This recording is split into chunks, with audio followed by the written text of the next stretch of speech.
Hola, bueno, buenas tardes a todas y a todos. Un gusto estar acá compartiendo esta mesa de Morfología y Comunicación 6 dentro de, bueno, de las jornadas de investigación. Esta es la edición número 36 y además la número 18 del encuentro regional de la Facultad de Arquitectura, Diseño y Urbanismo. Son unas jornadas que organiza la Secretaría de Investigación de nuestra facultad, de FADU. Así que, bueno, un gusto estar acá compartiendo este espacio y también agradecer a todos y a todas las investigadoras y investigadores que están compartiendo sus proyectos. Está bueno siempre eso, compartir. La investigación suele ser una actividad a veces medio solitaria, así que nada, la idea es que en este espacio podamos eso, escucharnos. No, además quiero, bueno, nombrar a Verónica Snog, que es hoy la que está haciendo asistencia técnica, también de FADU, y nos acompaña Paul Ochoa, que va a ser el asistente de moderación, y que los tres vamos a estar acá, bueno, moderando la mesa. Les cuento que tenemos 6 ponencias en total.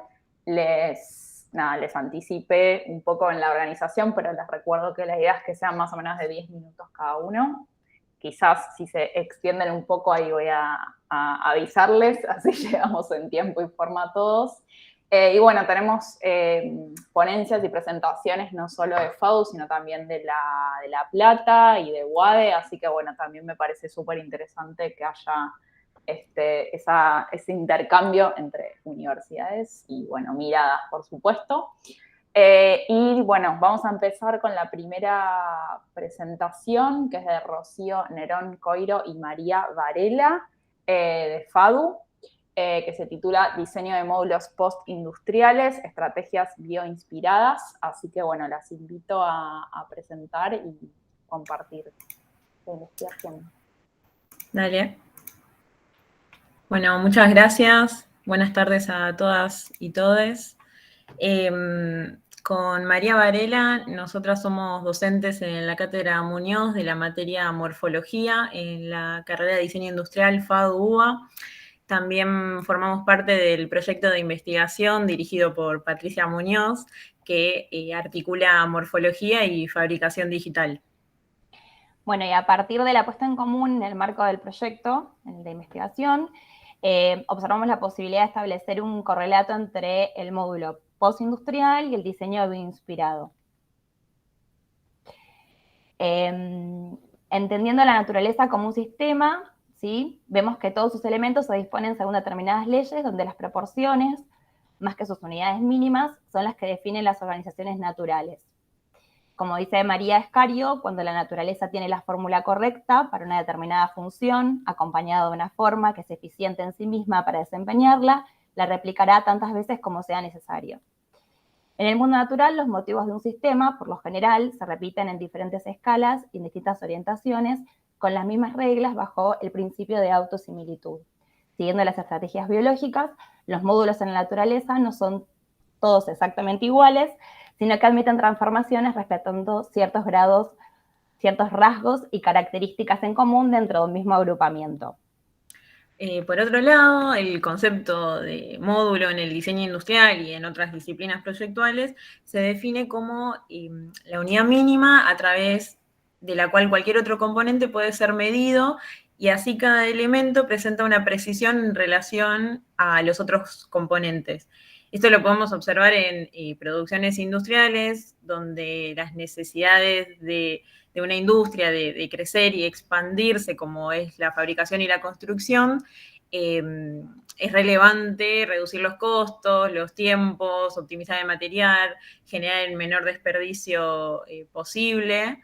Y bueno, y a partir de las nuevas tecnologías emergentes surge la necesidad de repensar el concepto de modularidad. Entonces podemos definir al módulo postindustrial como aquella unidad perteneciente a un sistema de 2 o más elementos con características semejantes y que a su vez contiene uno o varios conjuntos de parámetros de reglas variables.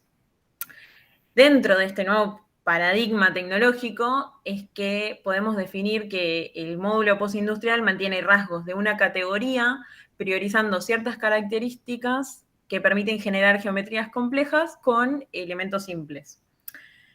Entonces, al igual que sucede en el mundo natural, el foco no se centra en el módulo en sí, sino en las múltiples vinculaciones que tiene dentro del sistema que pertenece.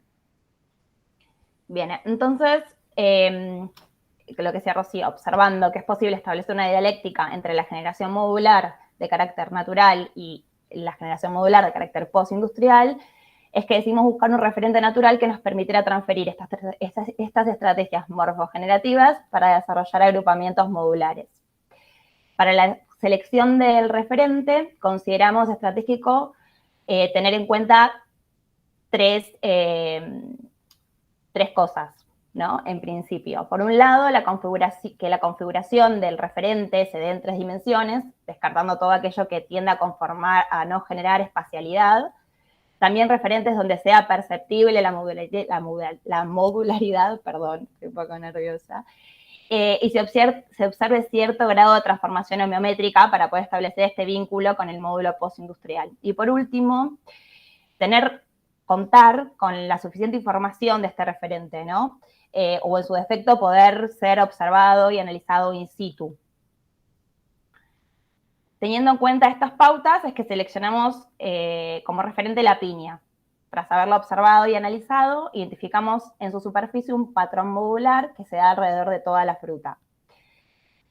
Vimos la presencia de varias estructuras, ¿sí? Por un lado se identifica un eje central, luego se disponen flores que recorren ese eje central de manera helicoidal, y por último están las brácteas, que son unas hojas pequeñas que se encuentran en las flores. Lo primero que hicimos fue realizar la abstracción geométrica, una abstracción muy básica, con el fin de obtener una unidad mínima de nuestro sistema, lo que vamos a llamar de ahora en más módulo inicial. Decidimos centrar el estudio en la estructura de la flor, desestimando las brácteas, ¿sí? Para poder observar su forma hasta el eje central. Las brácteas de la flor de la piña son pétalos, ¿sí? Están plegados hacia adentro, constituyendo el ojo de la piña que forma escudos poligonales. Consideramos importante realizar el desglose de la forma hasta encontrar su mínima expresión. La abstracción del módulo fue pensada poligonal para facilitar luego la vinculación entre los componentes del agrupamiento. No solo nos resultó interesante su textura para analizar la forma mínima bidimensional, sino que identificamos el crecimiento de cada módulo desde su interior, logrando un desglose de la conformación en las 3 dimensiones. Cada unidad de la piña se encuentra sectorizada y unida hacia el eje central. Gracias al corte que se puede ver ahí, vemos cómo la sección de cada módulo va disminuyendo en tamaño hacia el centro, lo que nos hizo determinar un cambio en la escala de la sección inicial y final del envolvente para el pasaje de las 2 a las 3 dimensiones. Bueno, con la intención de obtener un sistema que se corresponda con el concepto de módulo postindustrial, diseñamos 2 transformaciones de tipo homeométrica a partir del módulo inicial, que siguiera la lógica natural de progresión entre las partes. Para eso tuvimos en cuenta como factor principal las simetrías de reflexión que tenía el módulo inicial. Lo principal que teníamos que tener en cuenta es que el módulo medio debía conservar idénticas al menos 2 caras del módulo inicial y a su vez el módulo final hacerlo con el módulo medio. Entonces, de esta manera conservamos un lugar de unión entre módulos para vincularlos con el software Grasshopper, que fue el que utilizamos. Una de las limitaciones que tuvimos fue que debíamos generar caras planas para tener una rápida visualización. Entonces, una vez que definimos el módulo inicial y sus 2 transformaciones, le asignamos variables y parámetros. Utilizamos una nomenclatura para cada módulo y así nombrarlas posteriormente. Con el punto medio geométrico en cada cara del módulo, le asignamos el punto de contacto. Luego, con una línea, establecimos la dirección que debía disponerse cada módulo dentro de la organización para luego conectar los elementos con las reglas de vinculación entre ellos. Una vez ingresadas las reglas, determinamos el número de módulos que queríamos tener en el sistema y con una herramienta de generación de organizaciones aleatoria pudimos observar las diferentes combinaciones que se podían obtener. Con el fin de tener un acercamiento a las posibilidades generativas, en una primera instancia trabajamos de forma aislada con cada uno de los 3 módulos, estableciendo de esta manera diferentes organizaciones dentro de cada una de las 3 categorías de módulo. Exploramos los alcances que tenía cada sistema y los resultados obtenidos fueron bastante semejantes, ya que todos los elementos habían sido construidos por extrusión variable, como comentaba María, de acuerdo al cambio en la escala de la sección, resultando configuraciones de tipo abovedadas. Ahora vamos a compartir un videito. Por último, vinculamos los 3 módulos entre sí, ¿sí? El módulo inicial y las 2 transformaciones, mediante las caras idénticas, lo que nos permitió aumentar la cantidad de unidades dentro del sistema y observar las posibilidades en cuanto a las organizaciones resultantes. Estas configuraciones sistémicas se corresponden al concepto de módulo postindustrial y a su vez siguen las lógicas naturales de conformación. Buscando ampliar las opciones de configuración, también añadimos la posibilidad de vincular la cara inferior de los módulos entre sí. El resultado se presenta como estructuras que parecen desordenadas a la vista, pero que siguen las reglas que habíamos establecido. Así que, bueno, como conclusión parcial, entendimos que si utilizamos un módulo, por ejemplo, el inicial, para generar organizaciones con las reglas establecidas en Grasshopper, el resultado, en este caso, es abovedado, como mencionábamos, porque la piña presenta este tipo de configuración. Al incorporar módulos homeométricos al agrupamiento, vemos que las posibilidades de organización se multiplican. Todo esto es parte de una exploración en desarrollo. Vamos a continuar explorando las herramientas digitales que elegimos, porque vemos que nos permite una amplia gama de posibilidades de configuración en el desarrollo de todo este proyecto. Así que es todo. Bueno, muchas gracias por la atención. Gracias. Gracias, Rocío y María. Buenísimo lo que compartieron. Yo que vengo de gráfico, imagen y sonido, me parece espectacular. Y bueno, ojalá siga avanzando el proyecto de investigación. La convocamos entonces a Patricia Muñoz, que es nuestra siguiente ponencia, que va a presentar las categorías como conjeturas. Patricia, te doy la palabra.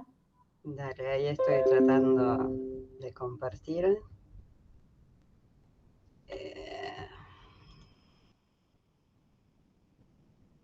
Ahí se ve porque yo ya dejo de verlos. Perfecto. Bueno, el tema tiene que ver con cómo nos movemos dentro de estos espacios que desconocemos, que son la investigación, y cómo entran a jugar las categorías allí.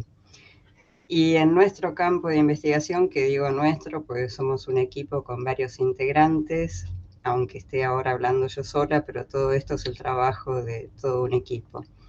Lo que estudiamos, como dijeron Rocío y María antes, son las posibilidades morfogenerativas de los medios digitales en el área de diseño industrial, cómo cambió la posibilidad de ampliar el espectro de formas que podíamos pensar, visualizar, generar y construir. Y nos interesaba, más allá de estos cambios que vivimos a diario, cómo podíamos conceptualizarlos para usarlos intencionalmente en nuestros proyectos y cómo definir las estrategias de implementación. Y hay una frase que me gusta mucho de Carlos Vasco, que dice: la tarea de la lógica es la organización de un camino ya recorrido. Es hacerlo más corto, más claro, más prolijo, para asegurarse que cada tramo de la ruta conecta con el anterior. Es asegurarse que empiezan donde deben y que llevan donde anuncian que lo harán. Pero la lógica no da indicación alguna sobre cómo recorrerlo la primera vez o cómo crear un nuevo camino en la espesura. Y sentimos que este es el lugar donde estamos transitando a diario. Y en esto reconocemos que las categorías jugaron 2 roles, una como mapa para recorrer y otro como para un filtro para construir. Si mi gata se corre del medio, puede ser que sí. Bueno, en principio, como mapa a recorrer, Fue, como ejemplo, traje un trabajo de superficies de doble rotación que podían generarse a partir de los medios digitales, ya que antes no era que no podían hacerse, sino que era demasiado laborioso ir encontrando cada generatriz con sus dos rotaciones. Pero frente a la posibilidad de estudiarlas, el tema era cómo hacer un barrido sistemático para poder no dejar afuera algo que fuera significativo y cómo poder entonces establecer parámetros para establecer después las equivalencias y las diferencias entre ellas. A partir de distintas categorías espaciales y de situaciones de los ejes de rotación con respecto a la generatriz, fuimos armando este mapa y llenando los casilleros, aunque después fuimos descubriendo errores como corresponde, pero fue un primer inicio que nos habilitó para buscar y poder ordenar una exploración después. Pero los medios digitales nos hicieron trampa en un punto porque fueron avanzando mientras nosotros estábamos investigando. Entonces, cuando esto inició, planteábamos primero los dibujos a mano con las situaciones de las rotaciones en los cuartos, como para poder imaginar cómo era esa forma. Las primeras exploraciones fueron dibujando línea a línea y después cosiendo toda la superficie, porque no se podía hacer en los programas. Después se pudo, entonces pudimos tener estas visualizaciones distintas a las de lápiz de color que usábamos antes. Y después apareció Grasshopper simplificándonos la vida y además permitiéndonos alterar el orden de las rotaciones, pues si yo roto primero en un eje y después en otro, tengo un resultado. Si lo invierto, tengo otra forma. Acá pueden ver dos familias de formas con la rotación en un sentido, en un orden, y con la rotación en el otro. Como verán, tienen equivalencias, pero también tienen importantes diferencias y además son muy bellas. Por eso nos enamoraron y seguimos trabajando con ellas. Lo que pasó fue que se nos duplicó el mapa inicial porque del cuadro que teníamos, ahora teníamos la posibilidad de invertir también el orden de las rotaciones. Pero tenemos más posibilidades también, a partir de estos programas, estos sistemas de programación visual, que es también cambiar los ritmos. Entonces, estas dos superficies tienen la misma generatriz inicial, tienen el mismo movimiento, solo que cambia el ritmo de una de las dos rotaciones y el tamaño solamente de la generatriz cuando se desplaza. Y una cosa que es muy interesante es que no solo puedo cambiarlo de un modo homogéneo, uniforme o siguiendo una progresión, sino que puedo regularlo por curvas.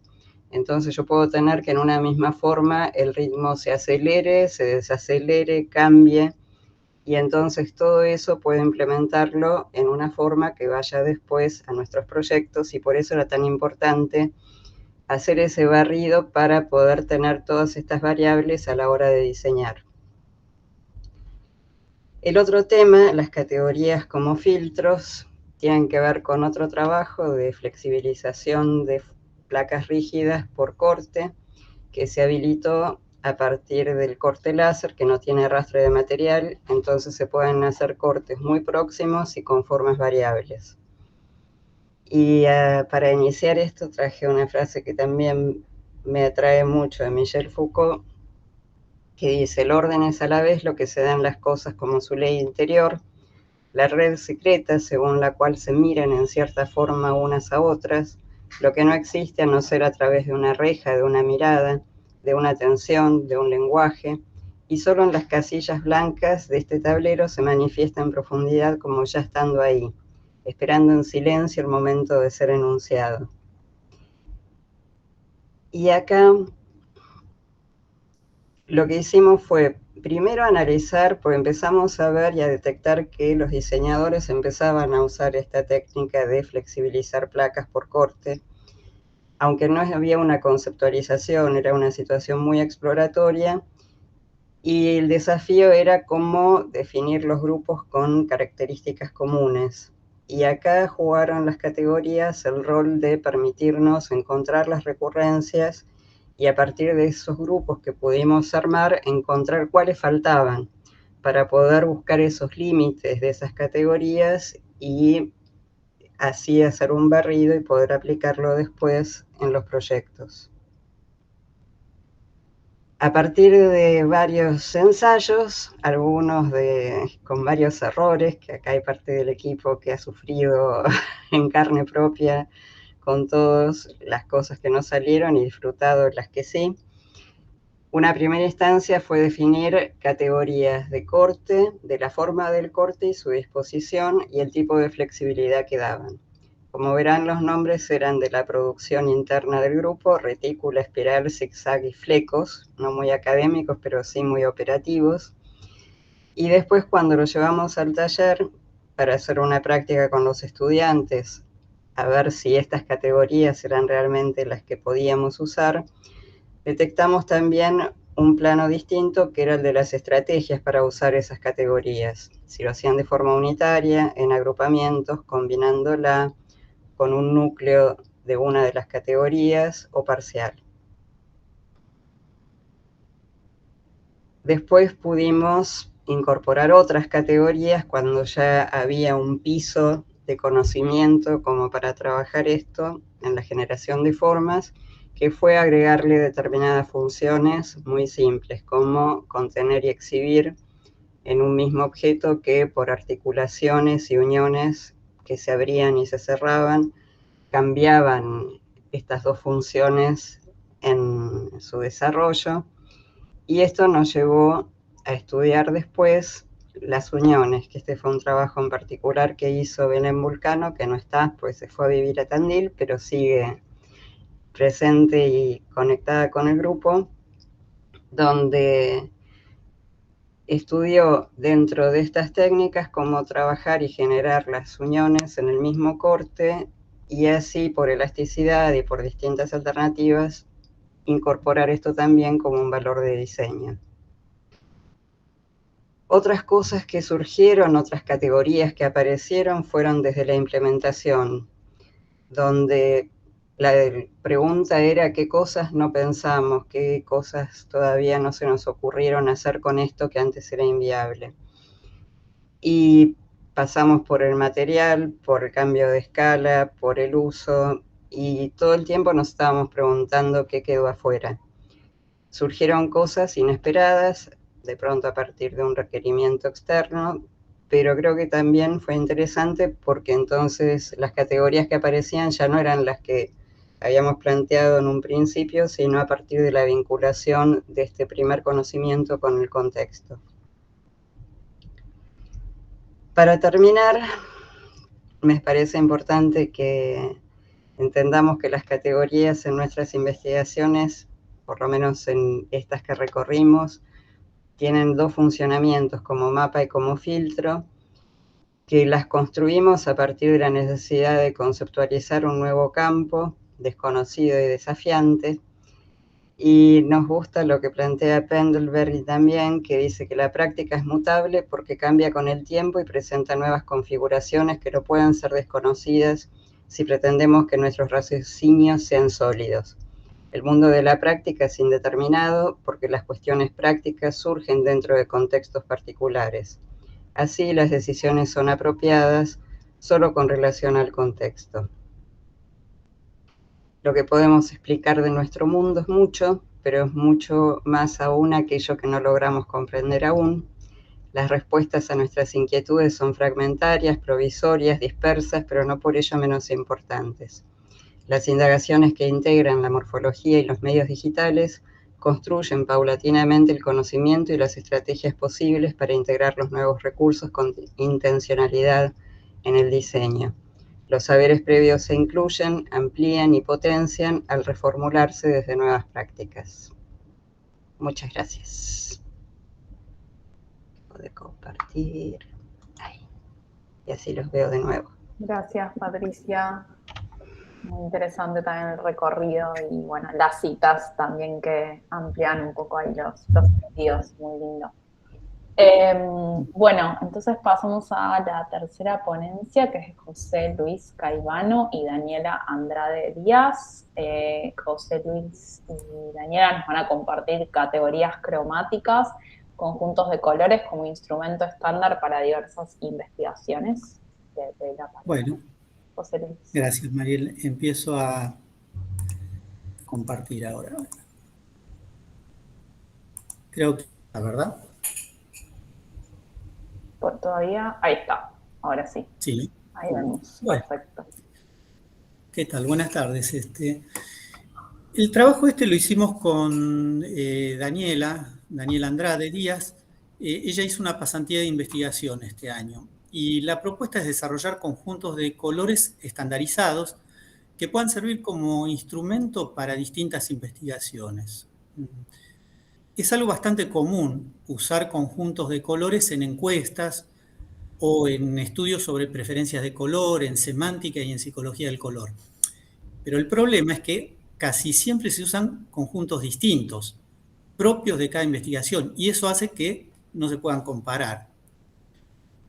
Lo que motivó este tema fue una investigación de Georgina Ortiz, de Mabel López, de Citlali Ortiz y de Elisa Cordero, quienes empezaron una encuesta para estudiar la relación entre colores y miedos en México, Argentina y Chile. Diseñaron este instrumento que vemos con 12 muestras de color con la colaboración de Alfonso Claros, de Bolivia. Esta selección se hizo con criterio de diferenciación visual, tratando de que los colores fueran representativos de su clase. Pero el problema es que las muestras no están referidas a un atlas de color o a una notación estándar. Entonces acá surgieron algunas de nuestras preguntas. ¿Era necesario elaborar este instrumento o podría haberse usado algún instrumento estándar de 12 colores previo? ¿Alguien se preocupó por si las investigaciones sobre psicología, semántica y preferencias del color pueden compararse sobre la base de haber usado un mismo conjunto reproducible de muestras? Y, en último caso, ¿cómo resolver la cuestión si se llega a necesitar una cantidad diferente de muestras, más de 12?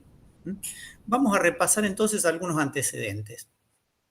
En 1895, Milton Bradley publica una carta con 90 colores, esto que vemos acá, a partir de un círculo cromático de 18 tintes. En cada tinte tenemos el color vívido, el de máxima saturación, 2 colores pastel mezclados hacia el blanco y 2 colores sombra mezclados hacia el negro. Eso por los 18 colores. En 1934, Joy Guilford usa 40 colores que extrae de esa carta de Bradley que vimos y lo hace para estudiar el valor afectivo del color. Acá lo que vemos es un triángulo monocromático, esquemático, para cada uno de los 18 tintes del círculo cromático. En negro están marcadas las muestras que eligió Guilford. En gris están las restantes muestras de color de Bradley. Ahora, un defecto que tiene este repertorio es que no incluye ni blanco, ni negro, ni gris. Y no incluye tampoco tonos agrisados, o sea, algo de los colores del medio de los triángulos. Esos no están. Guilford usó las muestras de Bradley, pero el problema es que actualmente solo hay ediciones antiguas de Bradley y esas muestras ya están degradadas, no se pueden usar. De todas formas, Guilford hizo igualaciones visuales de sus muestras con el atlas Munsell, que ya existía en esa época, y las registró según la notación Munsell que vemos acá. Gracias a eso hoy podemos tener una referencia de cuáles eran exactamente esos colores, porque el atlas Munsell sí continúa editándose. En 1969, James Hogue seleccionó 30 colores, también del atlas Munsell, y esto fue para estudiar respuestas al color con un método de diferenciales semánticos. De los 40 tintes de Munsell, Hogue usó los 5 principales: rojo, amarillo, verde, azul y púrpura. Y seleccionó los valores y cromaticidades que están acá marcadas con los puntitos negros. Lo que notamos, así en vistazo general, es que hay también falta de homogeneidad en los intervalos entre colores elegidos. Y hay colores que no están y deberían estar. Por otra parte, tampoco hay acromáticos, blanco, negro y grises. Otro. En la década del 70, TAF y Civic usaron un conjunto de 27 colores tomados del sistema natural del color para estudiar asociaciones semánticas también.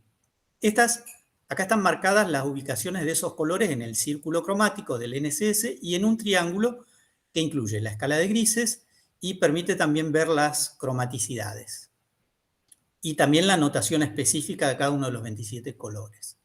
Pero nuevamente, el espaciado no es uniforme o regular y hay zonas del espacio de color que no están representadas, que están vacías. O sea, bueno, el destino que tuvo este conjunto de colores no fue muy distinto de los anteriores. Lo usaron algunos otros autores que replicaron la misma investigación en distintos países, pero punto, nada más. Hay un caso donde sí se generalizó el uso de un conjunto de colores estándar, por lo menos durante más de 40 años. A partir del libro de Berlin y Kay de 1969, todas las investigaciones sobre categorización lingüística y cognitiva del color usaron este mismo conjunto de 320 colores tomados del Atlas Munsell. Es gracias a eso que fue posible hacer un relevamiento mundial de nombres de color desde hace varias décadas, algo que se hace en todo el mundo. Esto es un buen ejemplo para seguir, es lo que tenemos que hacer. La década del... Bueno, perdón, ese sistema tiene una limitación. Este conjunto tiene los colores acromáticos, los grises, tiene los 40 colores saturados del círculo Munsell, los que se mezclan hacia el blanco, o sea, los colores pastel, los que se mezclan hacia el negro, los colores sombra, pero no tiene ningún color agrisado. No hay ningún color que esté en el interior del sólido Munsell, salvo el eje acromático. Todos estos colores no están. Solo están los colores de la superficie. Es como si de un durazno nos quedamos con la piel y con el carozo y tiramos la pulpa. Tan así es. Ahora sí, entonces vamos a la década del 80, donde Kobayashi, para investigar también cuestiones semánticas del color y desarrollar su escala de imagen del color, adoptó como instrumento el sistema Munsell y un método particular, el método del Inter-Society Color Council, para designar colores. Cada uno de los triángulos monocromáticos de Munsell se divide en 12 zonas. Estas zonas corresponden a pequeños conjuntos de colores que comparten una característica similar, que se puede decir verbalmente. Por ejemplo, cada tinte se divide en las categorías de vívido, brillante, pálido, muy pálido, fuerte, profundo, oscuro, etc., ¿no? Y a eso se suma la escala de grises. Esas 12 zonas, a su vez, pueden agruparse en 4 categorías que son más generales. Bueno, los colores vívidos son más puros en la punta del triángulo. Todos estos que son los colores pastel, todos estos que son los colores agrisados y todos estos de acá abajo que son los colores sombras o oscurecidos o mezclados hacia el negro. Esta propuesta de Kobayashi es impecable, o sea, es indiscutible. Cumple con todos los requisitos que consideramos indispensables. Usa un sistema de ordenamiento de color estándar, selecciona zonas que cubren la totalidad del espacio cromático en las 3 dimensiones, respeta el criterio de homogeneidad y equidistancia entre las muestras. Y acá lo vemos representado en una proyección bidimensional en 2 ejes semánticos. El conjunto tiene 140 colores en total. Tiene 20 tintes con colores vívidos o saturados, por acá, 10 tintes para las restantes 11 zonas y 10 neutros que están siguiendo esta línea punteada. Son esos los criterios que tomamos en cuenta para desarrollar nuestros conjuntos, los que vamos a proponer. Pero los proponemos en diferentes escalas, con distintas cantidades de muestras, para que puedan adaptarse a distintas investigaciones. Acá vemos el ejemplo esquemático de un conjunto pequeño de 27 colores que toma como modelo un sistema genérico que divide el círculo cromático en 6 tintes. Hay entonces 6 colores saturados, tenemos 3 colores acromáticos. De cada tinte con su color puro o vívido, tenemos un color pastel, tenemos un color agrisado y un color oscurecido. Faltaría, lo único, especificar una notación exacta para cada color, pero para eso vamos a ver un par de conjuntos que tomamos como base del Atlas Munsell, que esto lo va a explicar Daniela. Bueno, acá podemos ver el triángulo monocromático, un triángulo monocromático de Munsell, donde se muestra el criterio de selección que tomamos, que serían 5 colores en la escala de grises, los neutros con eje 1, 3, 5, 7 y 9. Y luego los colores cromáticos en la cromaticidad de 1, 4, 8 y 12. Todas las categorías están representadas. El color vívido, algún color pastel, alguna sombra y algún tono grisáceo. Entonces, si necesitamos conjuntos con distintas cantidades de colores, esto es lo que podemos hacer. A partir del conjunto grande, que contiene 10 tintes, podemos llegar a un conjunto extendido haciendo una mayor subdivisión del espacio cromático. Y en el otro sentido, podemos llegar a conjuntos más pequeños haciendo saltos en los puntos de las escalas de tinte, valor y croma. Así se llegaría al conjunto mediano con 58 colores y al pequeño con 23 colores. Luego estaría la cuestión de resolver un conjunto de 12 colores. Las categorías dentro de cada conjunto son colores acromáticos, blanco, grises, negro y colores cromáticos que contienen vívidos, pastel, grisáceos y sombras. Entonces, acá vemos el conjunto mediano, que son el Munsell contiene 5 tintes principales y luego 5 tintes intermedios, y así tenemos los 10 triángulos monocromáticos. En ellos se hace el criterio de selección y así tomamos los colores que se van a usar. Así se verían los colores aislados del resto de los colores que no fueron seleccionados y contienen su notación en el Munsell estándar. Entonces, aquí se ven los colores distribuidos por valor de claridad en los cortes horizontales del Atlas Munsell. Los valores altos serían colores claros, intermedios y bajos colores oscuros. Y así se verían los 58 colores agrupados por categorías: 10 colores vívidos, 17 pasteles, 10 tonos agrisados y 16 colores sombras, más los 5 neutros o acromáticos. De esto, si queremos pasar de los conjuntos grandes o medianos, que usan 10 de 40 tintes de Munsell, al conjunto pequeño, que solo usa 5 tintes principales, entonces se omiten los tintes intermedios. Aquí se puede ver cómo sería escogiendo los 5 tintes y reduciendo la cromaticidad a 4 y luego a su máxima cromaticidad disponible, que nos da un conjunto de 23 colores, 3 acromáticos, 5 tintes y por cada tinte un color vívido, un color pastel, un color sombra y un color agrisado. Así se ven los colores extraídos y aislados del resto, con la notación estándar de Munsell. Y aquí se ven agrupados por valor de claridad, claros, intermedios y oscuros. Entonces, ¿cómo haríamos ahora? Bueno, y acá están los colores ya en su categoría de vívido: 5 vívidos, 5 pasteles, 5 grisáceos y 5 sombras, más los 3 colores neutros o cromáticos, que nos da un total de 23 colores. Y ahora, ¿cómo haríamos para extraer un conjunto pequeño básico de 12 colores del sistema Munsell? Entonces, en primer lugar, se toman las 3 categorías básicas de acromáticos: el blanco, el gris y el negro. Los 5 colores vívidos de los tintes principales de Munsell: rojo, amarillo, verde, azul y púrpura. Y de ahí ya tendríamos 8 colores que responden a nombres básicos según el criterio de Berlin y Kay. Entre estos nombres básicos también debemos incluir el naranja, el marrón y el rosa. Entonces es necesario seleccionar también dentro del tinte amarillo rojizo, es decir, el red yellow naranja, el de mayor saturación, y de este mismo seleccionamos uno de los colores sombra, que será el marrón que se necesita. Y del tinte rojo de la selección anterior también seleccionemos de los colores pasteles el rosa. Esto completa la serie de 11 colores que responden a los nombres básicos en inglés. Pero como en el español incluimos el celeste, da un total entonces de 12 colores.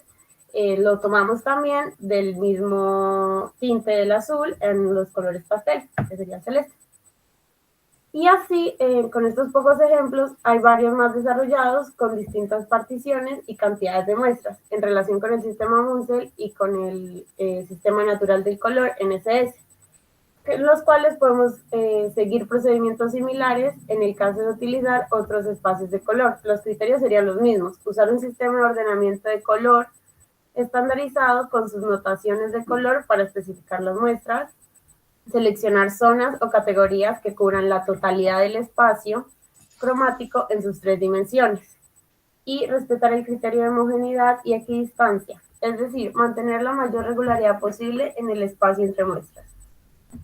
Esta propuesta aspira a cubrir una necesidad que, a pesar de ser bastante evidente, no parece haber sido resuelta de forma satisfactoria hasta el momento. Bueno, gracias. Gracias, Dan. Buenísimo. Gracias, Daniela, José Luis. Bueno, súper exhaustivo este proyecto.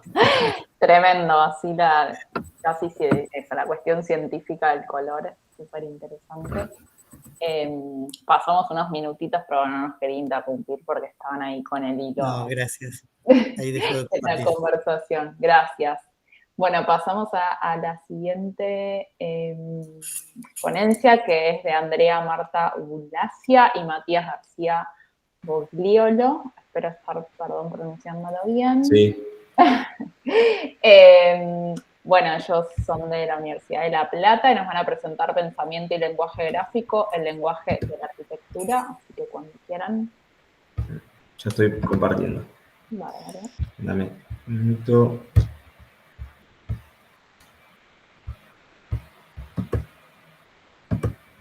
No sé por qué no me deja compartir, pero vamos a probar nuevamente.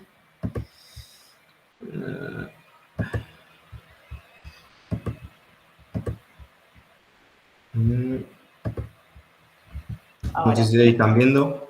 Sí, perfecto. Bien. Sí, Aaron. Bueno, el título ya lo presentaste. Nosotros pensamos que el pensamiento gráfico es una instancia que es superadora al dibujo. Es un acto que resulta de un proceso intelectual que uno traduce a un lenguaje común, en nuestro caso el de la arquitectura, pero que es compartido por otras disciplinas, incluso disciplinas en las cuales están presentes en este encuentro. Y ese lenguaje común es un lenguaje gráfico que es el que nos permite, de alguna manera, plasmar ese proceso intelectual y todos los estadios que él tiene, en nuestro caso en la disciplina de la arquitectura. Esos estadios, básicamente los definimos en 3. Obviamente, surcados siempre por la representación de la obra de arquitectura en una especie de cinta triple de Moebius que es continua, porque son instancias que no son estáticas, son instancias que se retroalimentan y no son de una dinámica ni creciente ni descendiente, es decir, uno adelanta y retrocede sobre estos 3 pilares continuamente en el momento del acto de proyectar. Una es la ideación, que de alguna manera es la conceptualización de las ideas del arquitecto y del espacio arquitectónico, es decir, es el poder plasmar los pensamientos introspectivamente primero, y muchas veces esa introspección luego es compartida con pares o con clientes. Una segunda instancia que es la construcción, donde ya uno genera la documentación que uno precisa para materializar esa obra prefigurada en el momento de la ideación, donde ya acá, si bien la ideación es incipiente, ya en el momento de la construcción de esta documentación comienza a aparecer todo aquello que rige al lenguaje gráfico y a las convenciones que están intrínsecas en esta comunicación propia de la disciplina. Y una tercera etapa, que es el análisis, que es la comprensión de ya el acto concretado, es decir, es a posterior de la obra, pero muchas veces también es un análisis crítico que uno hace en el momento de este proceso. Muchas veces el análisis es desde la obra materializada y plasmada, pero otras veces también análisis tiene base en la construcción de la documentación. Por eso que estas tres instancias se retroalimentan y nunca tienen fin. Al momento de la implementación de la enseñanza, nosotros en particular con Andrea compartimos una cátedra de representación gráfica de primer año en la Facultad de Arquitectura y Urbanismo de la Universidad Nacional de La Plata, con lo cual hay que entender, digamos, el perfil de estudiantes a los cuales nosotros intentamos transmitir este camino en el nuevo lenguaje de la arquitectura, en particular el lenguaje gráfico. Esta implementación la basamos en el abordaje bidimensional de la representación del objeto desde su exterior, desde su interior, desde la representación gráfica normada y de la representación gráfica expresiva. Tanto en las cuatro instancias, que resumimos con las siglas REO, RIO, RGN y RG, lo que hacemos es un abordaje bidimensional de un objeto arquitectónico, pero también, a su vez, obviamente, de todas las metodologías que están insertas en la representación del objeto arquitectónico, como pueden ser las proyecciones cilíndricas, ortogonales y oblicuas, como las proyecciones cónicas convergentes, y la interrelación de estos sistemas para obtener nuevos planos de proyección. Obviamente en la representación gráfica normada nos basamos primeramente en entender que este nuevo lenguaje tiene ciertas normas y ciertos códigos de representación que hacen al entendimiento de un lenguaje común dentro de la disciplina y compartido con otras. En una segunda profundización de esta representación gráfica normada, entendemos también que no solamente hay códigos de expresión, sino también que hay códigos de interpretación, pero que a su vez son alimentados por elementos que complementan a la información gráfica, como puede ser la información escrita, representada en la arquitectura quizás en cotas, acotaciones de materiales o referencias a los mismos. Y en la representación gráfica expresiva, entender que obviamente en este lenguaje, este nuevo lenguaje, la expresión es parte del mensaje que se está transmitiendo, y en un segundo grado de abordaje, entender además que el hecho arquitectónico de arquitectura está rodeado por elementos que hacen a la arquitectura, como puede ser la escala humana, la materialidad y el lugar donde se inserta. Esa implementación en la enseñanza, que abarca todas las metodologías y los códigos y la normalización del lenguaje que ellas conllevan, lo hacemos de un abordaje de un crecimiento paulatino de complejidad del objeto que se representa. Y ahí es donde comprendemos estos dos grados de profundización en la representación gráfica normada y la gráfica expresiva, donde en un primer estadio el estudiante puede empezar a entender cuáles son los códigos que rigen los sistemas de representación, y en un segundo cuáles son los códigos que rigen también el espacio tectónico, los vacíos, los elementos particulares, cómo se representan escaleras, planos de apoyo o elementos materiales particulares dentro del objeto arquitectónico y de su materialización.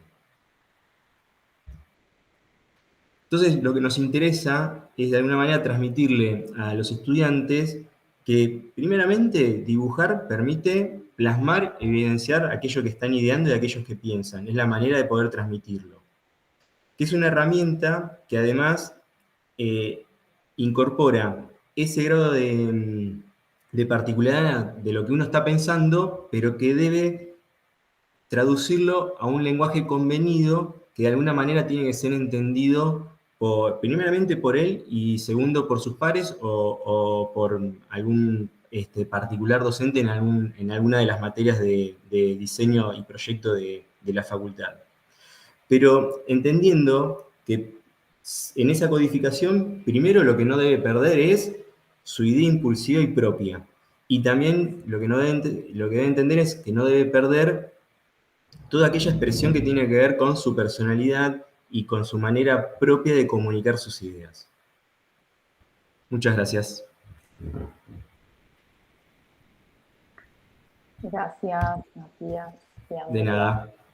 Bueno, también aparte como eso lo implementan en la cátedra y en la enseñanza, súper valioso. Gracias. Pasamos a la próxima ponencia, que es Juan Lucas Mainero, Sergio Gutarra Sebastián y Emiliano Di Lorenzo. Nos van a compartir las categorías del espacio habitable desde un enfoque, me perdí el resto del título, así que ahora lo completan ustedes. ¿Cómo? Fenomenológico, ¿se escucha bien? Ahí va. Perfecto. Bueno, les doy la palabra si Bueno. nos comentan. Te escuchamos medio bajo, no sé si soy yo. ¿Me escuchan mejor? Ahora sí. Bueno. Ahí va. Sergio, ¿vos podés compartir?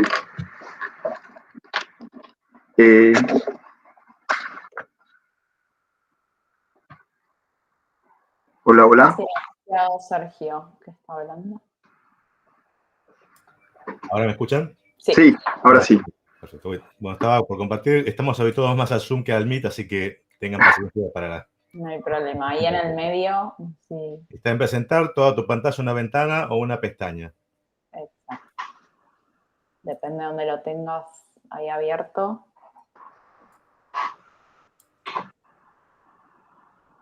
Bueno, nosotros somos, comienzo mientras abrimos el PowerPoint, somos docentes de la Facultad de Arquitectura y Urbanismo de la Universidad Nacional de La Plata.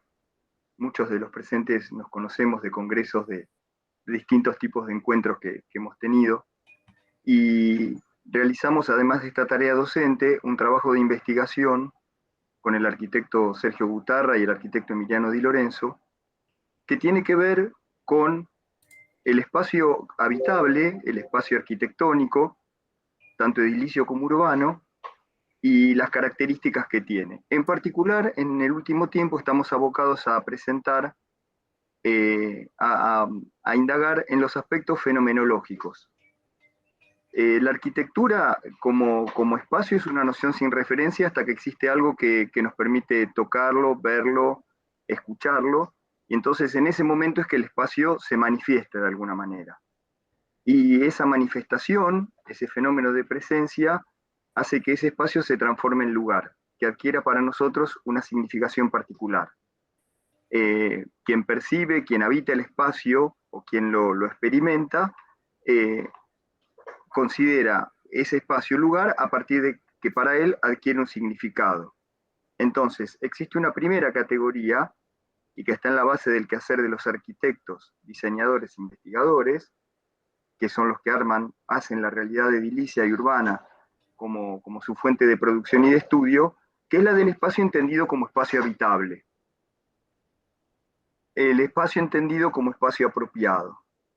Esta es una idea que vincula al espacio con el concepto de topofilia, que enunciara Gastón Bachelard en un momento, que es esa valoración emocional que el habitante tiene con los lugares que conoce.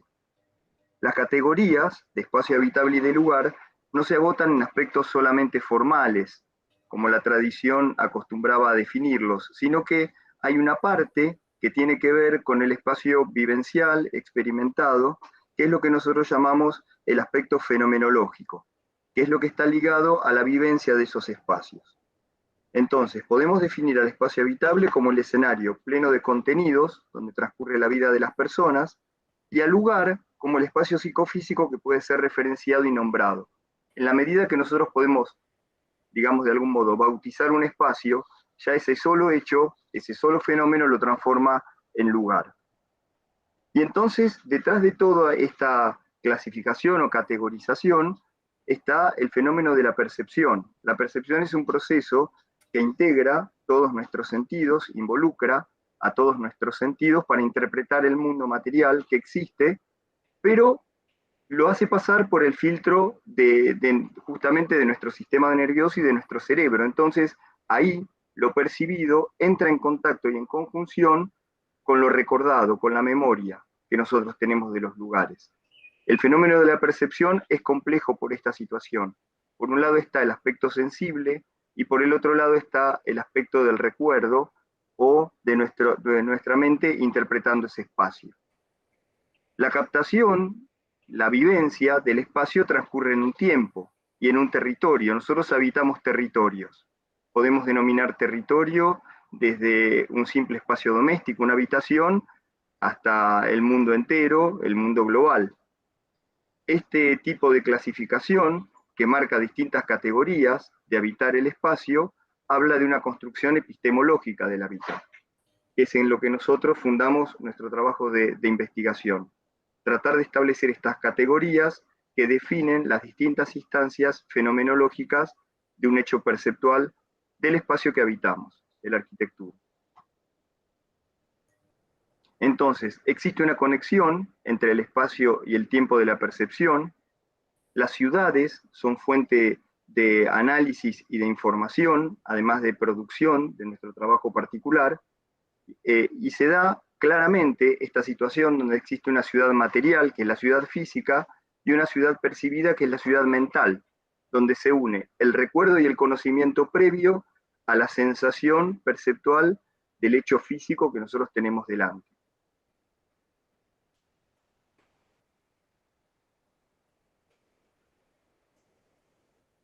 Entonces, existe un habitar físico y un habitar mental, que se integran dialécticamente en esta experiencia humana que es el habitar. Cuando el proyecto de arquitectura comenzó a considerar la condición humana, usuario-habitante, dejó de ser mera composición, se empezaron a analizar los efectos que las formas físicas que definían el espacio provocaban en nosotros, en los receptores. Y paulatinamente las variables formales que eran analizadas desde un punto de vista morfológico prácticamente, tuvieron una derivación hacia aspectos fenomenológicos que son los efectos sensibles que provocan en el habitante. En el campo de lo fenomenológico participan los estímulos sensibles de nuestra experiencia directa con el lugar y aquellos que guarda la memoria. En consecuencia, reitero, lo que incide es el tiempo en el que transcurre este proceso. Bien. Bueno, sí. Bárbaro. Bien, entonces nos proponemos que su estudio se produzca en la observación consciente del fenómeno en donde la percepción y el tiempo son factores sustanciales. Una variable del tiempo se congela y permite captar el territorio urbano en una secuencia de fragmentos, reconocer cada elemento y las relaciones que configuran su forma, asociables e interpretaciones morfológicas. Pero también resulta de interés identificar las sensaciones que ese espacio ha dejado como huella en nuestra mente al habitar la ciudad en su tránsito, el fenómeno del espacio-tiempo. Se trata de articular lo formal, morfológico y fenomenológico para complejizar la comprensión del espacio habitado. Fueron importantes para nuestra investigación los aportes de Bergson, Merleau-Ponty y Husserl en el campo de la fenomenología. En imágenes vemos a la izquierda la representación serial tradicional del espacio urbano del conocido libro de Gordon Cullen, y a la izquierda la graficación de la experiencia sensorial temporal en búsquedas y experimentaciones gráfico-expresivas de las vanguardias del siglo XX y posteriores, ¿no? Y esto es un poco un marco teórico que utilizamos a la hora de desarrollar actividades prácticas en el taller de comunicación, de donde nosotros desarrollamos nuestra actividad docente. Las búsquedas gráfico-expresivas que permiten representar las dimensiones fenomenológicas del espacio urbano se articulan en dos ejes que tomamos de la doctora Marta Satungi. La macromirada, permitiendo reconocer los usos y apropiaciones en la trama y el tejido del territorio urbano, y la micromirada, la representación de la experiencia inmersiva al interior de la ciudad, con sus cualidades formales, materiales y perceptuales, integrando y complejizando en su interpretación lo físico y lo simbólico. Así, el lenguaje con que se expresa el territorio y la arquitectura comunican un conjunto de significados a partir de la interpretación analítica o la producción retórica ejercida por un autor individual o colectivo. Vemos a continuación una selección de trabajos producidos por estudiantes del nivel 3 del taller en el estudio morfofenomenológico del espacio urbano, en todos los casos de carácter experimental y complementario a los estudios tradicionales en diferentes sectores de la ciudad de La Plata. En una primera aproximación, en la primera etapa del año, fue producir un registro sensible táctil. Las búsquedas tuvieron salidas visuales y audiovisuales, en donde se representó la textura visual urbana en la serie superior y en la inferior la representación de la sensación táctil. Durante la segunda etapa, en el estudio del edificio público en el paisaje urbano, trabajaron en el registro sensible sonoro.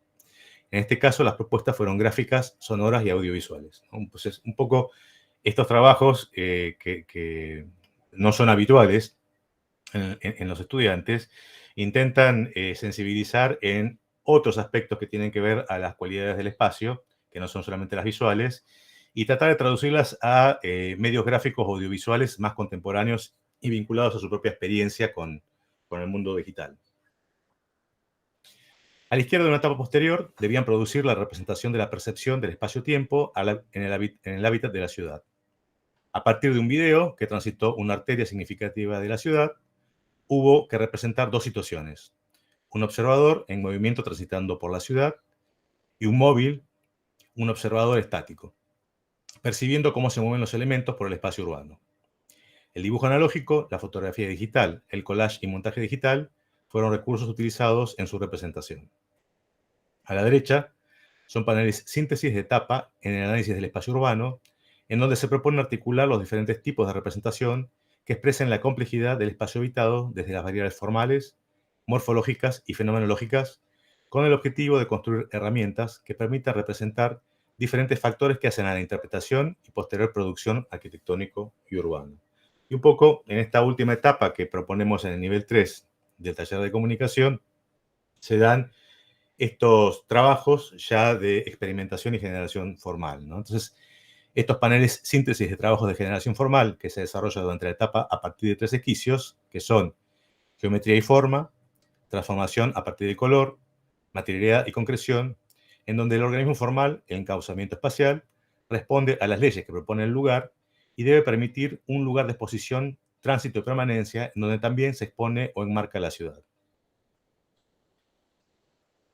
Finalmente, reflexionar sobre lo que significa la ciudad contemporánea. Nuestros estudiantes viven en el siglo XXI, ya son habitantes nativos del siglo XXI, digitales por naturaleza, y son habitantes de una ciudad contemporánea que presentan nuevos paradigmas, ¿no? y establecen nuevas relaciones físicas por un lado y mentales por otro con los espacios, a escala arquitectónica o urbana.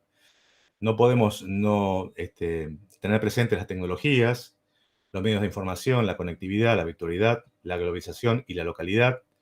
Y finalmente, un tema que nos compete como arquitectos en la producción del hábitat, atender también a la desigualdad que se ha profundizado en esta etapa de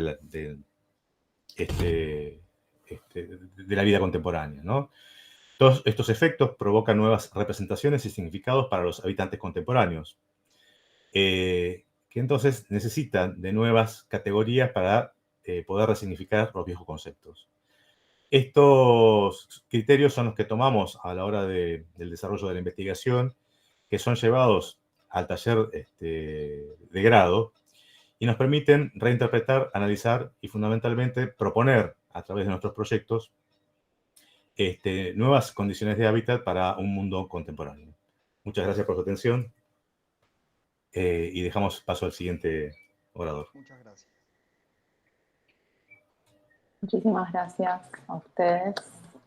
Súper interesante también el recorrido y también el traslado ahí a los trabajos prácticos, muy lindo de ver. Bueno, entonces damos lugar al último, creo que Sergio tenés que dejar de compartir. Sí. Sí.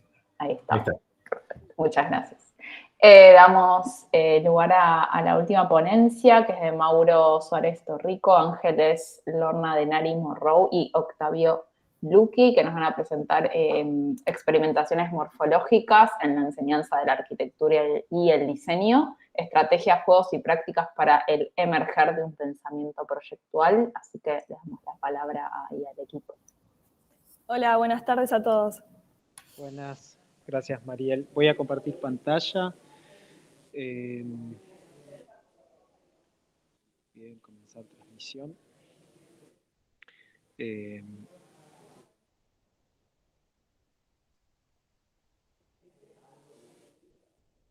que ya están viendo, ¿verdad? Sí, ahí vemos, perfecto. No quiero spoilear nada. Bueno, gracias. La verdad es que es un placer participar de las jornadas cada año. Esperamos aportar con este trabajo a las reflexiones que se vienen sesionando en esta mesa. Lo que queremos hacer es compartir con ustedes parte de un proceso, de un trabajo de investigación en algunas pocas imágenes y algunas preguntas que de algún modo organizan y ordenan el guión esta presentación. Así que le doy la palabra a Ángeles, arquitecta y colega docente con quien trabajamos, para que dé comienzo. Perdón, ¿querés, Mauro, que se ve como la ventanita ahí, como de, no sé cómo decirte, pero como que interrumpe ahí la visión? Es Ahí está. más abajo todavía o más arriba, pero así se puede ver bien la presentación.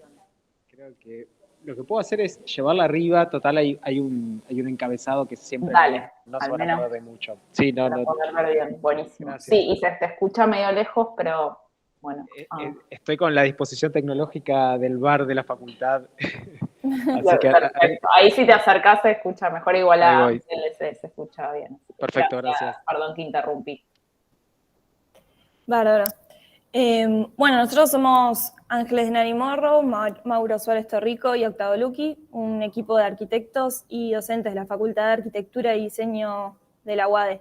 Somos investigadores en arquitectura y diseño del Instituto de Ciencias Sociales y Disciplinas Proyectuales.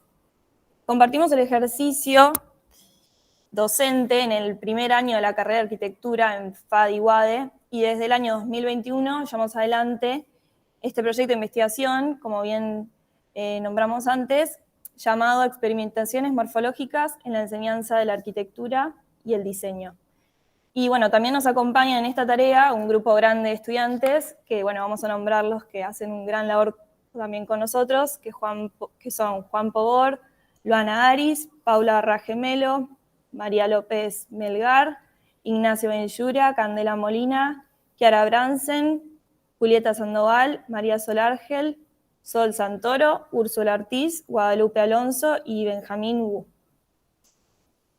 Y bueno, nosotros en lo que estamos trabajando, nuestro proyecto toma como objeto de estudio las prácticas de enseñanza de los talleres iniciales de arquitectura en la asignatura de arquitectura en la Facultad de Arquitectura y Diseño de la UADE.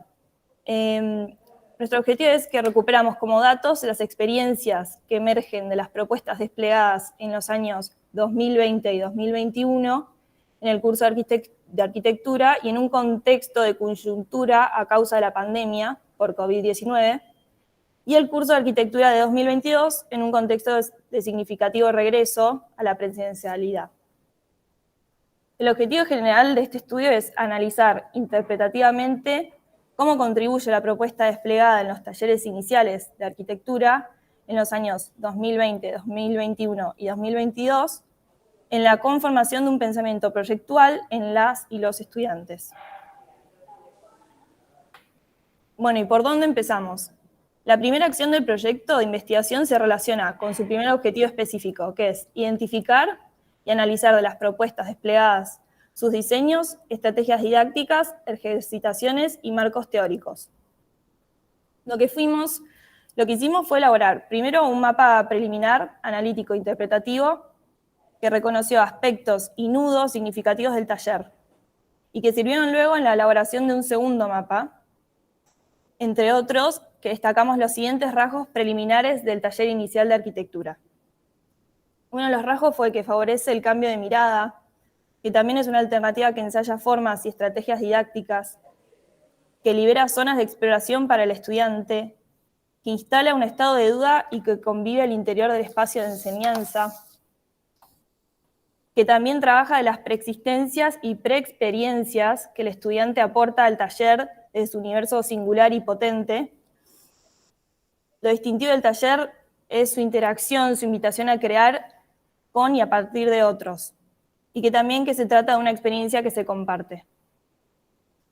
Luego emerge un segundo mapa analítico interpretativo, junto con las dimensiones de análisis de este estudio, que no vamos a abordar acá, pero que están presentes en ese mapa que se puede ver. Aparece una pregunta, junto con esto que está comentando Ángeles, que es definir como problema de investigación cómo son esas prácticas de taller. De alguna manera nosotros trabajamos con esta idea de Dewey en relación a configurar ciertas experiencias, unas experiencias que son capaces de inaugurar de algún modo el acontecimiento en la vida de cada estudiante. Es decir, tratar de que las propuestas que se desplieguen vayan más allá de la hora curricular y de los problemas específicamente disciplinares, y que se instalen en esa línea de discusión que nos aporta Mariana Maggio cuando piensa prácticas de la enseñanza que puedan ser memorables. Jornada a jornada en el taller hay algo que va hilvanando estas distintas prácticas que tienen que ver con su espíritu lúdico, con el motor de juego. Todo esto de alguna manera da consistencia a un quehacer cotidiano en el taller. Es decir, cada una de las distintas prácticas que nosotros introducimos aparecen como invitación a jugar con algunas reglas sencillas que planteamos y con algunos materiales a disposición que tienen los y las estudiantes. Dentro de esta matriz de juegos que organizan un poco las propuestas que desplegamos, aparece el campo de la forma. El campo de la forma como un soporte integral que reconoce 3 ejes en el recorrido de trabajo. De alguna manera hay un primer momento en la tarea de taller que nosotros denominamos el hallazgo, donde aparece un verbo que nos interesa, que es el verbo llegar. Y este verbo organiza la clase, es decir, se hace y se piensa, en este caso, sobre la forma del espacio material en la arquitectura. Hay un segundo eje de ejercitación, que es el que denominamos inmersivo, donde el verbo en este caso refiere al salir, y la invitación es a encontrar, descubrir, problematizar el contexto de la ciudad y pensar la forma del espacio urbano. Finalmente aparece un tercer eje dentro de estas prácticas, que es el que denominamos transformación, y este eje se hilvana con un verbo que nos gusta mucho, que es el verbo imaginar, y la imaginación es justamente la que tracciona la propuesta, en este caso con un destino alrededor de la forma del espacio arquitectónico. ¿Qué fue lo que encontramos? En este proceso de análisis y en esta construcción interpretativa, analítica que tiene este proyecto de investigación a partir de los datos recogidos en estos ciclos que Ángeles mencionaba, 2020, 2021 y 2022, abordamos una ecuación que la denominamos alquimia, que es una ecuación posible para pensar en el cambio de estado, un cambio de estado. Lo que nosotros fuimos encontrando es que en las distintas prácticas hay una recurrencia respecto a una serie de verbos que organizan el proceso de trabajo y que pueden de algún modo instalar la posibilidad de volver a pensar sobre aquello que tuvo lugar. En ese sentido, los distintos términos de ese pensar proyectual queda organizado a partir de estos verbos: jugar, hacer, mirar, rehacer, volver a mirar, organizar y decidir. Hay un momento en este proceso de trabajo, de juego y de ejercitación, donde la mirada del estudiante cambia, y es el propio trabajo del estudiante el que acumula de algún modo ciertas respuestas y empieza a ofrecer un proceso autopoético, es decir, se empieza a autocorregir. Al acumular imágenes algo se devela y se hace presente, y es lo que denominamos el proyecto. Si aprender a proyectar es aprender a decidir, pensamos, esto conlleva tiempo, materia y un procedimiento capaz de organizarse y volver a ponerse en juego de nuevo. Es decir, justamente esto, un estado de juego que pueda volver a recuperarse, que pueda volver a jugarse, que se actualice. ¿Qué fue o cuáles fueron aquellos rasgos del taller que de alguna manera van emergiendo a partir de estos sucesivos mapas y estas construcciones analíticas que vamos abordando en el contexto institucional que analizamos en este estudio? Nosotros reconocemos que hay algunos rasgos que arroja el trabajo que venimos desplegando, que nos interesaría señalar como cierre en esta breve presentación. En todo caso, alguna precisión al respecto podrá recuperarse en la lectura de la ponencia completa. Me interesa señalar algunos de estos rasgos, entre ellos pensar que el taller favorece un pensamiento proyectual que se ve inspirado en una matriz de verbos que conducen y guían la tarea. Se juega, se hace, se mira, se rehace, se vuelve a mirar, se organiza y se decide. Por otro lado, el taller suscita un estado de búsqueda que es asumido como necesario y reconocido como favorable tiempo más tarde por los propios estudiantes. Este estado inicia y encadena de forma circular una segunda matriz de términos: errar, imaginar, proceso, mirada, relato y pensamiento. Por otro lado, el taller inaugura un estado de emergencia, en los términos a los que se refiere la daga, en el que algo se devela, indecible al comienzo, pero que encuentra soporte en una forma reconocible como producción y hallazgo. Estas son las 3 formas con las que nosotros trabajamos, que es la forma material, la forma del espacio urbano y la forma del espacio arquitectónico. El cuerpo morfológico conduce a la experiencia de aprendizaje que, material y objetiva, se encuentra con el cuerpo del estudiante en la labor pretendida. Por otro lado, el taller habilita la transmutación en ambos casos y por igual, objeto proyectado y sujeto proyectante. El cambio de estado es reconocido como un movimiento que se origina en la capacidad de transformación de la mirada como agente de conocimiento. El taller posibilita una mirada cada vez más en foco, intencionada, corrida, de una mirada natural, inicial y de llegada. Realizar este corrimiento genera una resistencia que nosotros reconocemos inicialmente en las y en los estudiantes y cierto grado de angustia, pero que luego resulta finalmente valorada y comprendida tiempo más tarde. Por último, el taller favorece estados que incorporan y reciben a la emoción como parte integrante y necesaria del aprendizaje. Cognición y afectividad enlazan las tareas que se organizan y dan forma material a un taller prontamente deseante y del placer. El taller es así un espacio que se disfruta. Gracias por su tiempo. Muchas gracias, Ángeles, Mauro. Muy interesante también las imágenes acompañando, ¿no? Volver a ocupar los talleres que tanto extrañamos en pandemia. Bueno, creo que ahora sí está todo, ya compartieron toda la mesa. Tenemos eso, unos 10 minutos como extra para comentar o, bueno, compartir este espacio más abierto.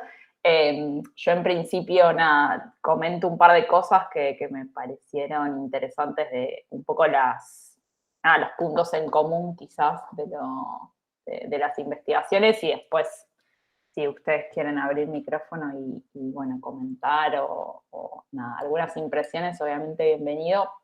Me parece que en principio esto como algunas líneas de continuidad entre las ponencias, que es, al ser incluso de facultades distintas o de disciplinas distintas, arquitectura industrial y demás, creo que sí hubo como cosas en común en relación, primero a las experimentaciones y a las investigaciones en morfología y en el color, como las primeras 3 presentaciones, después las herramientas conceptuales que aparecieron, creo que sí en todos los casos, como un ímpetu que creo que todos vamos a coincidir como investigadores en la cuestión de la conceptualización y categorización, que está como en cualquier proyecto y que es fundamental para generar esta sistematización y transmitir, sobre todo creo que en los talleres o en las materias en las que todos damos clases, bueno, cómo esos conceptos se vuelven operativos dentro de desde los trabajos prácticos y en la transmisión de conocimiento, el traslado de eso a los talleres, creo que es súper interesante. Y me quedo pensando quizás cómo también aparecía una cuestión de observación, experimentación, el trabajo, bueno, además en el caso de las primeras ponencias, con herramientas digitales, cómo eso impacta entre el hacer y el traslado al computador como herramienta. ¿Cuáles son las inquietudes actuales, ya sea que estén en un momento de proceso mismo de sus proyectos? ¿Cuáles son las inquietudes y quizás cómo ha cambiado eso, creo que con la enseñanza virtual y la vuelta a la presencialidad? No sé si hay algunos cambios en ese sentido en los proyectos o algo que quieran compartir de lo que se charló.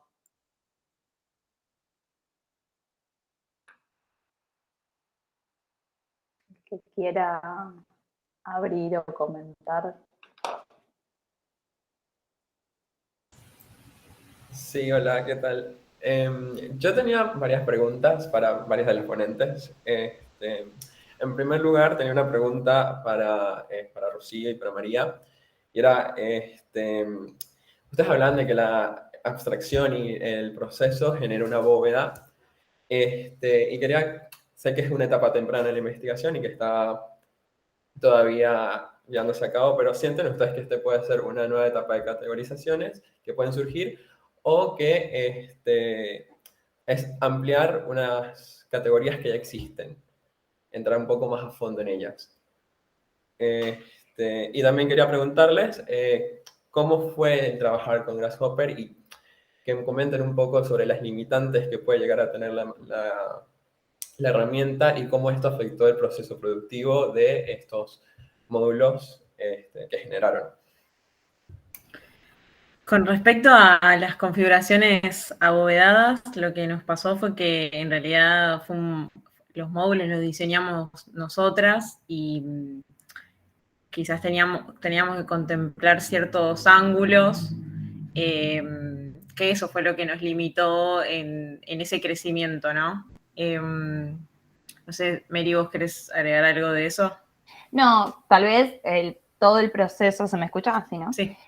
Todo el proceso no lo pudimos mostrar. Esto es como un resultado de una parte de una exploración. En realidad nos fuimos volviendo locas diseñando el módulo, yendo y viniendo, no, pero no funciona así, no, pero la simetría tiene que ser así, no, pero entonces fue como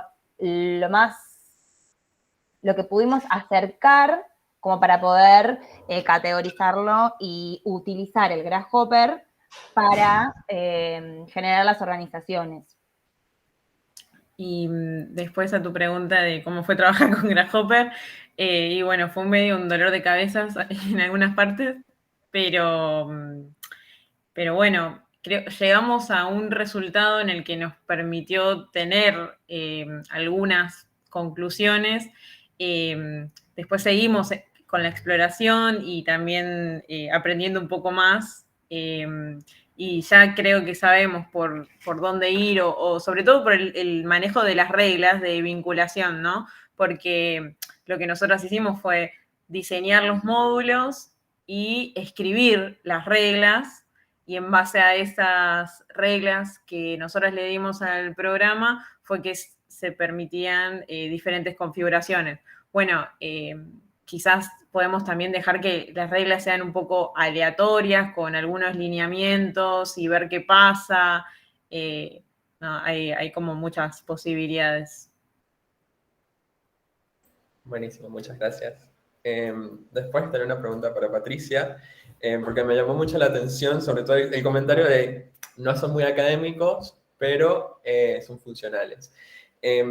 Entonces quería preguntarte sobre cuáles fueron los desafíos a la hora de generar estas nuevas categorías que están emergentes, que son nuevas. ¿Cómo fue el proceso de resignificación de estas palabras? Porque son palabras que conocemos por ahí en otros ámbitos.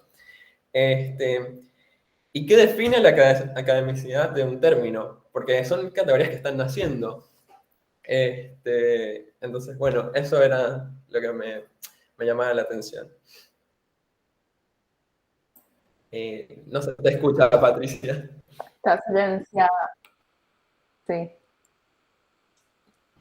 Que lo de no académico tiene que ver con que era lo que usábamos en la cocina de la investigación, entonces sí, íbamos a buscar las muestras y no, estos flecos no funcionaron, este zigzag, y es poco riguroso porque no está haciendo una descripción con límites bien precisos y donde una categoría excluye a la otra, eran más recurrencias y posibilidad de agrupar formas con características comunes a partir de la densidad y la forma de los cortes. Entonces, no era una clasificación donde yo te digo, por ejemplo, los zigzag son aquellos que puedo definirlos con todo rigor y que no hay ningún solapamiento con ninguna otra, porque hay transiciones también. Entonces, desde ese lugar es que te digo que no es una clasificación, sino que son categorías, y que lo que nos permitían era filtrar y ordenar eso que no tenía nombre y que de alguna manera teníamos que decir, bueno, este grupo está cerrado porque ya llegamos a ver todo lo que podía generarse con esto. En este otro no, hay que seguir, pero ¿por dónde seguimos? O si aparece algo, che, esto no te parece que tiene que ver con, y aparecía otra categoría. Entonces, creo que eso es lo que hace que diga que no son muy académicas y que son esos nombres coloquiales que tienen que ver con formas que identificamos y que son transferibles, así como uno cuando llega a algún lugar desconocido asocia con lo que ya tiene y sabe. Esto también es en este territorio que estamos explorando y categorizando, buscamos las referencias de lo que ya sabemos.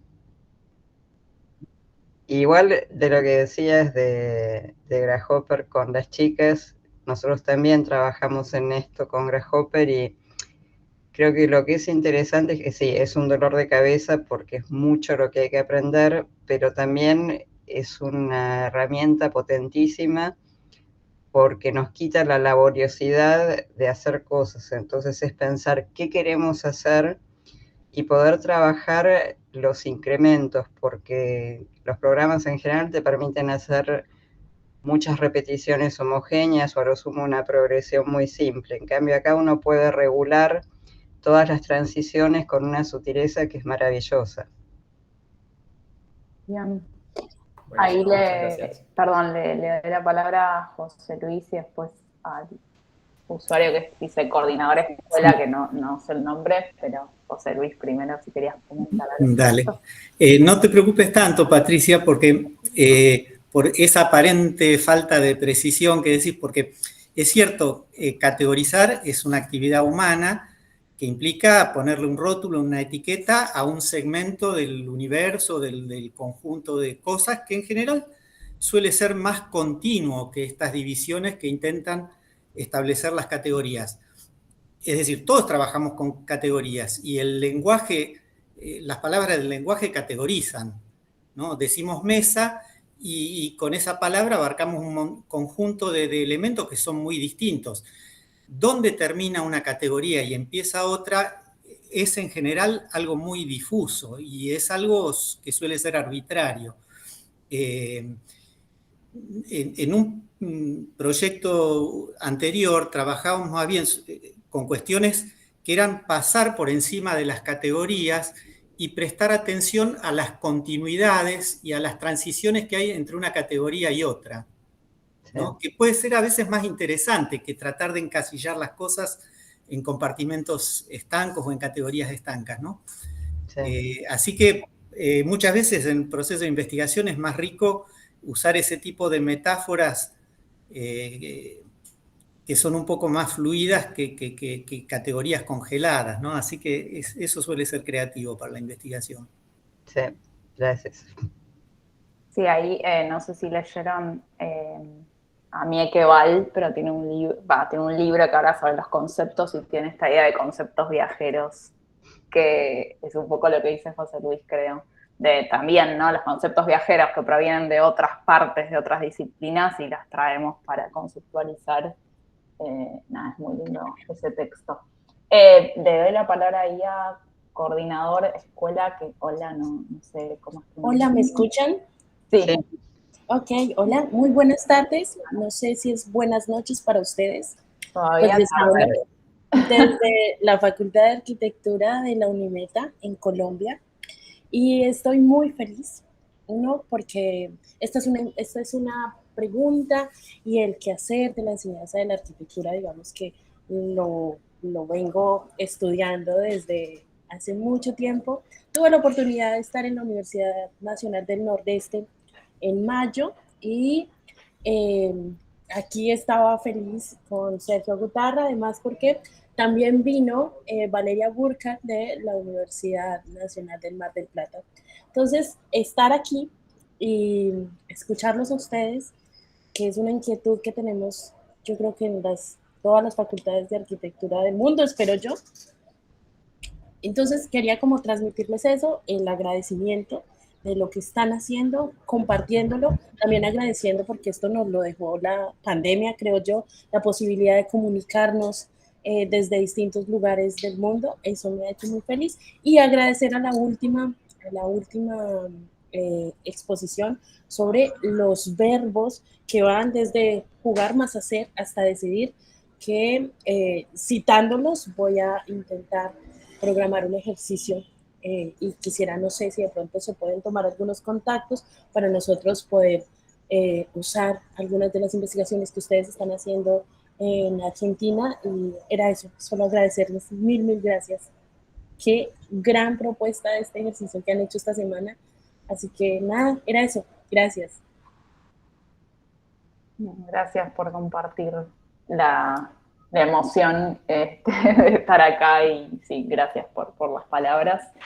Sí, después pueden ahí por el chat, de última dejar ahí los mails como para quedar en contacto. Creo que uno de los objetivos también es hacer red, así que bienvenido sea. Sergio, te paso la palabra y después, Paul, si tenías más preguntas, te devuelvo la palabra. Mariel, no, un poco retomar tu pregunta que quedó ahí con el aire y no que quedó. Pero me parece que hay un tema que me parece bien interesante, que la pandemia produjo o nos obligó al uso de determinadas tecnologías que no las teníamos previstas. Yo, en lo personal, me venía preparando para la educación a distancia como aula ampliada en el taller de comunicación de la facultad. Así que había hecho una formación, con lo cual me tomó bastante prevenido, digamos, este tema de la pandemia en salir a resolver cómo producir con los estudiantes actividades. Nosotros tenemos un taller que tiene 1.500 estudiantes este año en 3 niveles, así que es una masividad bastante importante. Contactarse con cada uno y conformar equipo docente hubiese sido imposible si no hubiésemos tenido las aulas virtuales y la tecnología a disposición. Una de las cosas que nos dejó, que me parece bien interesante en función de esta lógica que planteábamos, ¿no? de cómo construir un ciudadano contemporáneo, ¿no? El estudiante, cómo atender a este ciudadano contemporáneo, fue la posibilidad de viajar por el mundo a través de, por ejemplo, Google Street View.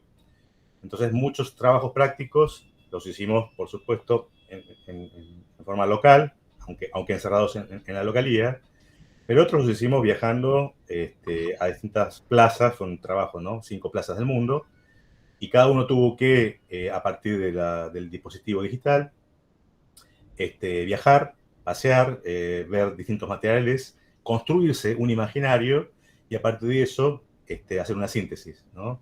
Y la verdad que el resultado fue fantástico y de hecho lo dejamos y una de las etapas de la vuelta a la presencialidad es dejar una etapa de viaje por el mundo en donde se haga una síntesis. Y esto permite comparar o diferenciar entre la experiencia del cuerpo en un lugar a viajar virtualmente, ¿no? Eso me parece que tiene que ver con reflexionar sobre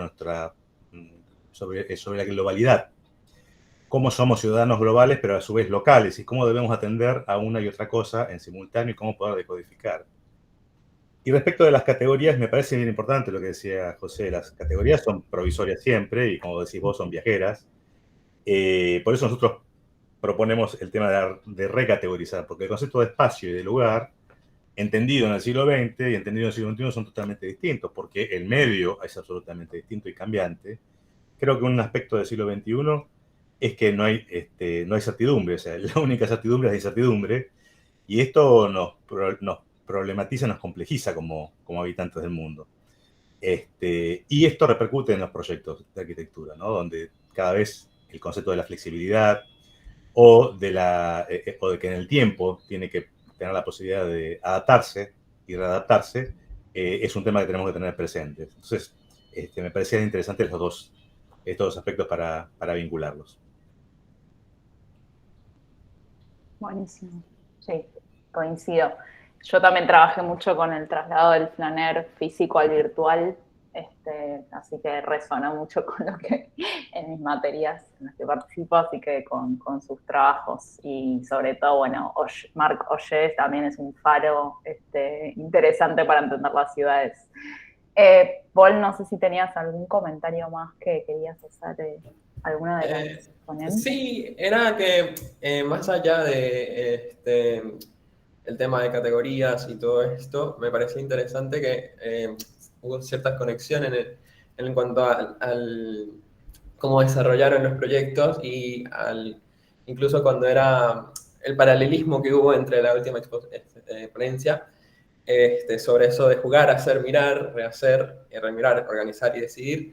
Y lo que mencionaba Patricia cuando hablaba de cómo investigaban en lo que era la exploración, el cierre, la verificación, la implementación, la reformación, y cómo esto sigue viéndose como son procesos bastante paralelos que no son como delineados solo para enseñar o solo para investigar, sino que me parece bastante copado que se den en ambos ámbitos y permitan así seguir construyendo conocimiento. Y segundo, que me llamaba mucho la atención esto de la afectividad y la cognición y de lo que hablaban. Me parece que es bastante importante tener eso. Hay una película que se llama Lady Bird en que incluso hablan sobre esto de que alguien le decía al protagonista, que es escritora, que hablaba de mucho cariño de su ciudad. Y ella decía que ella solo le prestaba atención. Entonces la persona le preguntaba, ¿no son lo mismo la atención y el afecto? ¿No es lo mismo? De alguna forma nosotros le dedicamos bastante cariño prestando atención. Me llamaba bastante la atención esto, me pareció bastante copado que manejen este concepto y que sea como central en el eje de la enseñanza en el taller. Y bueno, eso era todo. Muchas gracias a todos los presentes. Yo quería agregar, Mariel, permitime una precisión al respecto de esto que comenta Paul. Ahí la referencia inmediata, Elliot Eisner, Cognición y Currículum, para ampliar sobre esos temas. Y un libro en esa dirección, para mí es fantástico, el italiano Emanuele Coccia, C-O-C-C-I-A. Emanuele Coccia tiene un libro que se llama La vida sensible, va en esa línea, es espectacular. Es mucho lo que necesitamos en estos momentos en las universidades, en las facultades, en cada aula. Tal cual. Y enseñar a vivir, de Morán. Enseñar a vivir. Tremendo. Me quería mencionar también, que me había olvidado, a Eric Sadin, en Realidad Aumentada, el librito que probablemente lo hayan leído todos, pero me parece interesante porque nosotros en arquitectura también utilizamos Real Hopper para varias cosas. En lo personal, en el taller de comunicación no, porque son alumnos muy, muy bajos, pero me parece que da cuenta de este mundo contemporáneo y de cómo la tecnología es como una especie de prótesis que permite hacer muchas más cosas o procesar mucha más información. Un poco lo que decía Patricia, ¿no? O sea, no tengo que prestar tanta atención a la técnica, sino que puedo pensar y el programa me permite rápidamente producir formas o indagar o investigar sobre formas y producirlas, ¿no? Siempre me pareció interesante. Yo los veo a estos que utilizan programas y me parece fascinante, pero requiere un conocimiento técnico bastante particular, así que lleva tiempo. Bueno, quería agradecer además la participación de todos, fue muy interesante escucharlos. Sí, una cosita, Sergio, en ese sentido, creo que lo que abre mucho la cabeza y que me parece muy interesante es cómo uno no deja atrás todo lo que aprendió previamente, entonces cómo reformula y replantea y cómo cuestionás eso que formó tu cabeza también, entonces cómo salir de esa caja y decir, bueno, ahora tengo esto para hacer otras cosas que antes no se podían, entonces poder pensar qué es lo que estoy dejando afuera y qué es lo que mi cabeza formada todavía no puede pensar, y creo que ese es el desafío que es más interesante. Sí, a Bollo, nosotros tenemos un aspecto que no queremos perder, que es el dibujo de mano, ¿no? El dibujo manual nos parece importante porque es una forma de comunicarse, bueno, la neurociencia lo explica con más claridad, pero hay un proceso que se da con la mano que no se da con la computadora, pero la computadora permite hacer otras cosas. Entonces, esta vinculación entre lo analógico y lo digital para nosotros es importante. A veces las preguntas, porque muchos se entusiasman absolutamente con el mundo digital, es hasta qué medida uno deja una cosa por la otra o qué importante es que tenga las dos cosas, ¿no?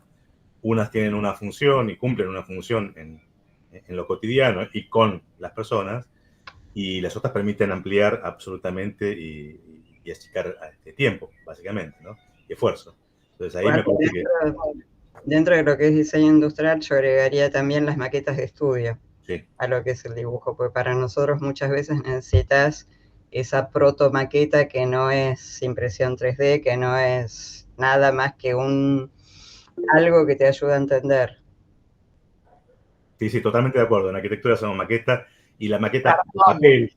Cartón, o sea, de acortar. Cartón, papel, pedazo de plástico, lo que venga. Creo que el tema es sumar, no es restar. Andrea, quería...